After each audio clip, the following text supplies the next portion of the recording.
Christmas special বানিয়েছিলাম fruit cake, তারই recipe আপনাদের সাথে শেয়ার করছি। তো প্রথমে কিছু ড্রাই ফ্রুট আর টুটি ফুটি অরেঞ্জ জুসে ভিজিয়ে রেখেছি। এদিকে হাফ কাপ চিনি ক্যারামেল করে নিয়েছি। এদিকে এলাচ আর দারচিনি আর একটুখানি জায়ফল চিনি দিয়ে গুঁড়ো করে নিয়েছি। আর ক্যারামেল ঠান্ডা হয়ে গেলে ওর মধ্যে দিয়ে দিলাম হাফ কাপ দুধ, হাফ কাপ সাদা তেল আর 1 কাপ গুঁড়ো চিনি আর একটুখানি ভ্যানিলা এসেন্স দিয়ে ভালো করে এটাকে মিলিয়ে নিয়েছি।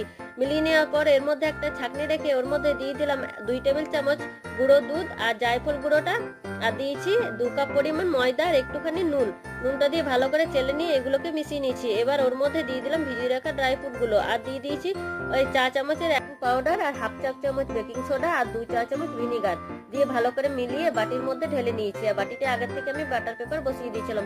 তারপরে ওপর থেকে দিয়ে দিলাম কিছু আরো ড্রাই ফ্রুট। এবার কড়াইয়ের মধ্যে বসিয়ে দিলাম। কড়াইটা আগের থেকে প্রিহিট করে নিয়েছিলাম। এবার এটা হতে দিয়েছি আমি 45 মিনিট মতো। 45 মিনিট পর একটি স্টিক দিয়ে দেখে নিয়েছি। তো রেডি আমার ফ্রুট কেক। তো রেসিপিটা ভালো লাগলে চ্যানেলটা ফলো করে নেবেন। টাটা।